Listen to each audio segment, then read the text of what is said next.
नमस्कार मंडळी, आजच्या व्हिडिओमध्ये तुमच्या सगळ्यांचं स्वागत आहे. गेल्या वेळेला मी जर्मनीमधल्या पेस्लिपवरती व्हिडिओ केला होता की जर्मनीमध्ये पेस्लिप कशी समजून घ्यायची, त्याच्यामध्ये काय काय टॅक्स डिडक्ट होतात. आणि त्याच्यावरती फीडबॅक म्हणून आपल्या एका श्रोत्यांनी उत्तर जर्मनी कीलमधनं मला फोन केला होता आणि खूप चांगला फीडबॅक त्यांनी दिला. सगळ्यात पहिल्यांदा त्यांना आपलं काम किंवा आपले व्हिडिओज आवडले. धन्यवाद, त्यासाठी चांगली गोष्ट आहे. आणि त्यांनी हुरूपसुद्धा येतो. आणि दुसरी गोष्ट त्यांनी सांगितली की तुम्ही आत्ता आर्बाइट्सलोझन साठी आपल्याकडनं प्रीमियम कट होतात प्रत्येक महिन्याला. तर त्याचे फायदे काय असतात याच्यावरती जरा तुम्ही व्हिडिओ केला तर चांगलं होईल. खूप धन्यवाद या सूचनेसाठी. आणि त्याच्यानंतर मी त्यांच्याशी फोन केला आणि त्यांनी मला खूप चांगली माहिती त्यांच्याकडे एकत्र झालेली दिली. त्याच्यात मी थोडी काही माझ्याकडे जी होती ती किंवा इंटरनेटमध्ये शोधून ॲड केली. आणि आजचा व्हिडिओ हा आर्बाइट्सलोझन आणि त्याचे काय फायदे असतात याच्यावरती करायचं ठरवलं आहे. आणि आत्ताच्या परिस्थितीला ते थोडंसं संयुक्तिक पण आहे, कारण की नाही म्हटलं तरी जगामध्ये थोडीशी मंदी येते आहे, रिसेशन येत आहे. जर्मनीमध्ये त्याचा इफेक्ट जाणवणार आहे. बऱ्याचशा गोष्टी चेंज होत आहेत. जर्मनी जिथे ऑटोमोबाईल इंडस्ट्रीमध्ये खूप स्ट्रॉंग होती ती आता ऑटोमोबाईल इंडस्ट्री कंबशन इंजन म्हणजे पेट्रोलवरती किंवा डिझेलवरती चालणाऱ्या इंजिनावरनं इलेक्ट्रिक पॉवर किंवा इलेक्ट्रिक मोटर कडे त्याचं ट्रान्झिशन होत आहे. त्याचा जर्मनीच्या ऑटोमोबाईल इंडस्ट्री, त्यांना सप्लाय करणारे जे सप्लायर्स आहेत, ह्या सगळ्यावरती परिणाम होऊन तिथे खूप मोठं चेंजेस किंवा खूप मोठे बदल होणार आहेत. आणि ह्याच्यामध्ये बऱ्याच जणांची नोकरी काही वेळासाठी जाऊ शकते. अजूनही जर्मनीचं ओव्हरऑल मिंट मार्केट ज्याला म्हणतात, म्हणजे मिंट म्हणजे MINT, मॅथ्स, IT, टेक्नॉलॉजी आणि नॅचरल सायन्सेस, हे अजूनही स्ट्रॉंग आहेत. पण तरीसुद्धा त्याच्यामध्ये काही चेंजेस होत आहेत. काही लोकांची टेम्पररी नोकरी जाऊ शकते, परत दुसरी मिळेस्तोवर वेळ जाऊ शकते. आणि ह्याच्यासाठी आर्बाइट्सलोझन किंवा म्हणजे अनएम्प्लॉयमेंट इन्शुरन्स हा एक खूप चांगला उपाय आहे.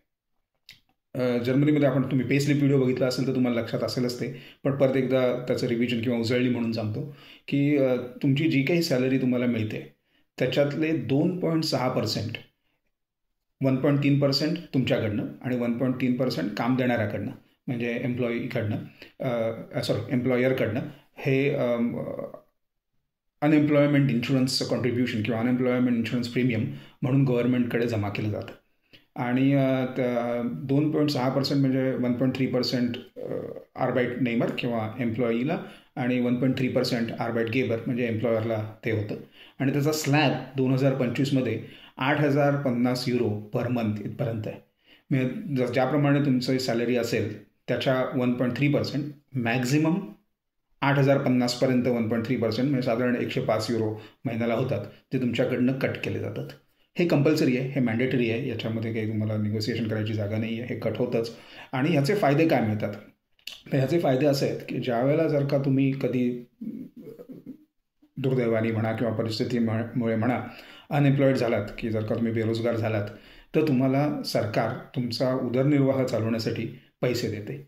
आणि त्याचे नियम असे आहेत की गेल्या 2 वर्षामध्ये तुमचे किती कॉन्ट्रीब्युशन्स आहेत त्याच्यावरती तुम्हाला पुढल्या किती काळासाठी हे पैसे मिळतील हे ठरवलं जातं.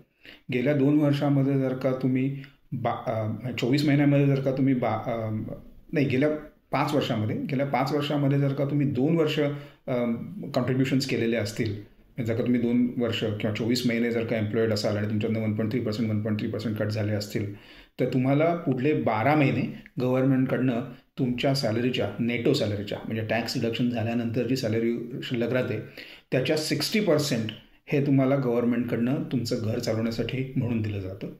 जर का तुम्हाला मुलं असतील तर तो पर्सेंट वाढत जातं आणि अप टू 67-68% तुमच्या नेटो सॅलरीच्या तुम्हाला गव्हर्नमेंटकडनं मिळतं. ज्याप्रमाणे त्याचा इन्शुरन्स म्हणजे 1.3% हा 8,050पर्यंत कॅप आहे, त्याचप्रमाणे त्याचा जे तुम्हाला मिळणारे जे बेनिफिट्स आहेत किंवा मिळणारे जे फायदे आहेत ते कॅप आहेत. म्हणजे त्याचं जास्तीत जास्त तुम्हाला साधारण €3,400 जर का तुम्हाला मुलं असतील तर, आणि जर का तुम्हाला मुलं नसतील तर साधारण 2,800-2,400च्या आसपासपर्यंत गव्हर्नमेंटकडनं मदत मिळते. 60% किंवा 67% तुमची जी सिच्युएशन असेल त्याप्रमाणे तुमच्या गेल्या 12 महिन्यातल्या ॲव्हरेज सॅलरीच्या 60% किंवा 67% म्हणून. त्याच्यासाठीचे नियम असे आहेत की तुम्हाला ज्या वेळेला कळेल की तुमचं कॉन्ट्रॅक्ट जर का लिमिटेड का वेळ मर्यादित कॉन्ट्रॅक्ट असेल तर कॉन्ट्रॅक्ट संपायच्या आधी 3 महिने किंवा ज्या क्षणी तुम्हाला कळेल की तुम्ही भविष्यामध्ये बेरोजगार होणार आहेत, म्हणजे जर का तुम्हाला टर्मिनेशन लेटर मिळालं कंपनीकडनं किंवा काही मिळालं, तर ताबडतोब जाऊन आर्बाइट्स अगेंटवर म्हणून जी गव्हर्नमेंटची एजन्सी आहे त्यांच्याकडे नोंदणी करावी लागते की असा माझा 3 महिन्यानंतर किंवा जे कधी तारीख असेल तेव्हा नोकरी जाणार आहे. आणि त्यावेळेला त्यांचा ऑनलाईन पोर्टल आहे त्याच्यावरती रजिस्टर करायला लागतं. आणि ज्या दिवशी तुमची नोकरीचा शेवटचा दिवस असेल त्या दिवशी त्यांच्याकडे जाऊन त्यांना कळवायला लागतं की आज माझा नोकरीचा शेवटचा दिवस आहे.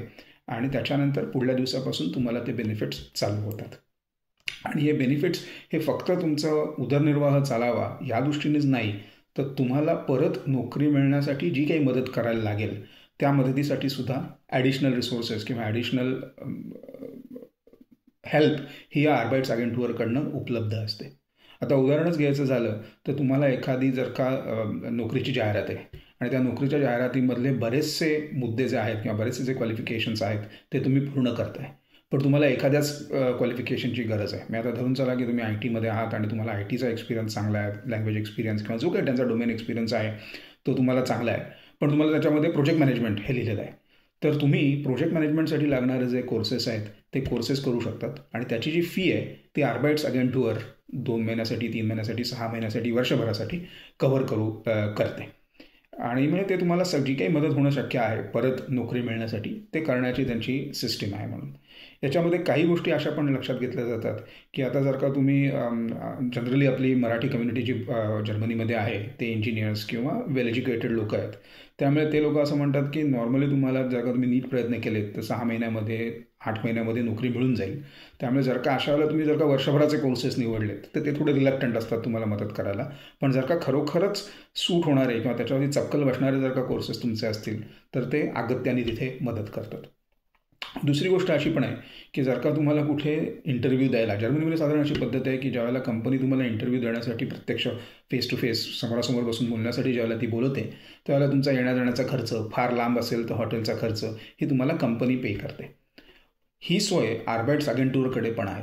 जर का तुम्हाला कुठे इंटरव्ह्यूला जायचं असेल आणि कंपनी जर का तुमचा खर्च उचलणार नसेल तर तुम्ही आर्बाइट्स अगेंटवरला जाण्याच्या आधी, म्हणजे ज्या दिवशी मीटिंग असेल त्याच्या आधी आर्बाइट्स अगेंटवरशी बोलून तुम्ही त्यांच्याबरोबर हे ठरवू शकता आणि ते येण्या जाण्याचा खर्च, तिथे हॉटेलमध्ये राहायची वेळ आली तर हॉटेलमध्ये राहण्याचा खर्च हे सुद्धा तुम्हाला ते उचलतात किंवा ते तुम्हाला तुमच्यासाठी मदत करतात.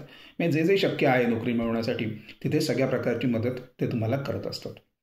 तिसरी महत्त्वाची गोष्ट अशी म्हणजे सुद्धा की तुम्ही बेरोजगार झाल्यानंतर परत तुम्हाला नोकरी मिळणं ही प्रायोरिटीची गोष्ट आहे आणि त्यासाठी लागेल त्या सगळ्या गोष्टी सपोर्ट करायला ते तयार असतात. पण असं आहे का की तुम्हाला जर्मनीमध्ये कुठेही नोकरी मिळाली तर तिथे जाऊन तुम्ही नोकरी घेतली पाहिजे, तर तसं त्यांच्याकडनं प्रेशर नसतं.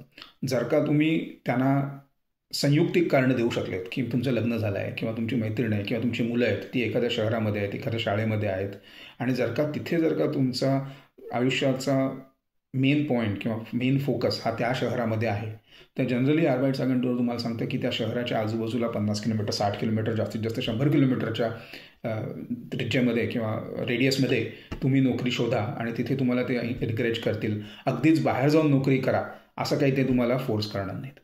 तरी जर का तुम्ही ठरवलं की जर का मला बाहेर जाऊन नोकरी करायची आहे तर शिफ्टिंगसाठी लागणारी जी कॉस्ट असते त्याच्यासाठी सुद्धा तुम्ही आर्बाइट्स अगेंटवरकडे अप्लाय करू शकता. जर का तुम्ही तुमचं मूळ घर किंवा फोकस ऑफ लाईफ जर का एका शहरामधून दुसऱ्या शहरामध्ये मूव्ह करत असाल तर त्यासाठी जे मूव्हिंगची जी कॉस्ट असते ती सुद्धा आर्बाइट्स अगेंटवर ॲब्सॉर्ब करते किंवा त्याच्यामध्ये तुम्हाला मदत करते. म्हणून अजून एक महत्त्वाची गोष्ट जी आहे ती मला त्या कीलच्या मित्रांनी सांगितली की कीलमध्ये असं आहे की ब्ल्यू कॉलर वर्कर्स आणि व्हाईट कॉलर वर्कर्स किंवा म्हणजे ज्यांचं अकॅडमिक डिग्री आहे, बॅचलर्स, मास्टर्स, PhD, त्या लोकांसाठी त्यांनी वेगळा डेस्क केलेला आहे compared to the blue collar workers. आपले जनरली इंडियन लोक सगळेजण व्हाईट कॉलर वर्कर्स किंवा या अकॅडमिक डिग्री असल्यामुळे आपल्यासाठी ही चांगली गोष्ट आहे की त्यांचा जो वेगळा डेस्क आहे आणि तिथे त्यांना तुमच्या क्षेत्रातली माहिती असलेले तुमचे कामगार असतात किंवा तिकडचे जे सल्लागार असतात तुमचे ते त्या क्षेत्रातली माहिती असलेले असतात आणि ते डिफरन्शिएट करतात, म्हणजे दोन्हीमध्ये फरक करतात की ब्लू कलरवाल्यांचे जे नोकरी परत मिळण्यासाठी ज्या रिक्वायरमेंट्स आहेत त्या वेगळ्या आहेत आणि व्हाईट कॉलर किंवा ज्यांचं अकॅडमिक बॅकग्राऊंड आहे त्यांच्यासाठी लागणाऱ्या ज्या नोकऱ्या आहेत त्यांच्या रिक्वायरमेंट्स वेगळ्या आहेत. तर ह्याच्यातला फरक ते करतात आणि तुम्हाला ज्याप्रमाणे तुमची गरज आहे त्याप्रमाणे तुम्हाला मदत करतात. ही खूप चांगली गोष्ट आहे. सगळ्या Arbeit-Agenturमध्ये हे असं आहे का मला माहीत नाही, पण नक्की ही चौकशी करण्यासारखी गोष्ट आहे की तुमच्याकडे जर का असे 2 डेस्क असतील जेव्हा किंवा वेळ आली किंवा वेळ आल्यानंतर, तर तुम्ही कोणत्या राईट डेस्कला तुम्ही अप्रोच होत आहे हे सुद्धा तितकंच महत्त्वाचं आहे म्हणून. तर ही काही गोष्टींची माहिती तुम्हाला द्यायची होती. प्रत्येकाचं केस वेगळी असेल आणि तिथे जाऊन तुमचा जो कन्सल्टंट तिथे असेल Arbeit-Agenturचा त्याच्याशी वेळच्या वेळी जाऊन चौकशी करून त्याच्याशी बोलणं आणि तुमच्या केसमध्ये काय नक्की लागू होतं हे करून घेणं हे नक्कीच श्रेयस्कर आहे किंवा हेच प्रत्येकाला ॲडवाईस आहे. पण काय काय संधी उपलब्ध आहेत किंवा काय काय ठिकाणी त्यांना मदत करता येते ही गोष्ट मी तुम्हाला ह्या व्हिडिओमधून शेअर करायची होती. त्यामुळे तुम्हाला बहुतेक व्हिडिओ थोड्या मदत होईल या व्हिडिओच्या थ्रू. तुम्हाला व्हिडिओ आवडला तर लाईक करा, शेअर करा, सबस्क्राईब करा. जसं सगळे यूट्यूबर सांगतात तसं मी पण तुम्हाला सांगतो.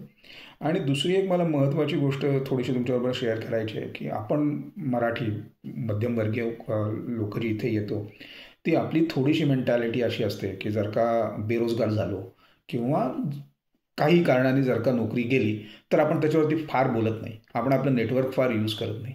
पण ही मूलभूत गोष्ट लक्षात घ्यायची आहे की नोकरी जाणं हे काही फक्त वाईट काम केलं म्हणून नोकरी गेली असं आत्ताच्या परिस्थितीमध्ये नाही आहे. एस्पेशली 2025मध्ये जिथे मार्केट सिच्युएशन बदलते आहे, तिथे कंपन्यांचं बिझनेस मॉडेल बदलत आहेत, कंपन्यांचा टेक्नॉलॉजी फोकस बदलत आहे, मार्केटमध्ये डिफिकल्ट सिच्युएशन आहेत म्हणून बऱ्याच कंपन्या बंद होत आहेत. म्हणजे तुमचं हातात काही नसताना किंवा तुमचं चांगलं काम चालू असताना सुद्धा बऱ्याच जणांच्या नोकऱ्या जात आहेत.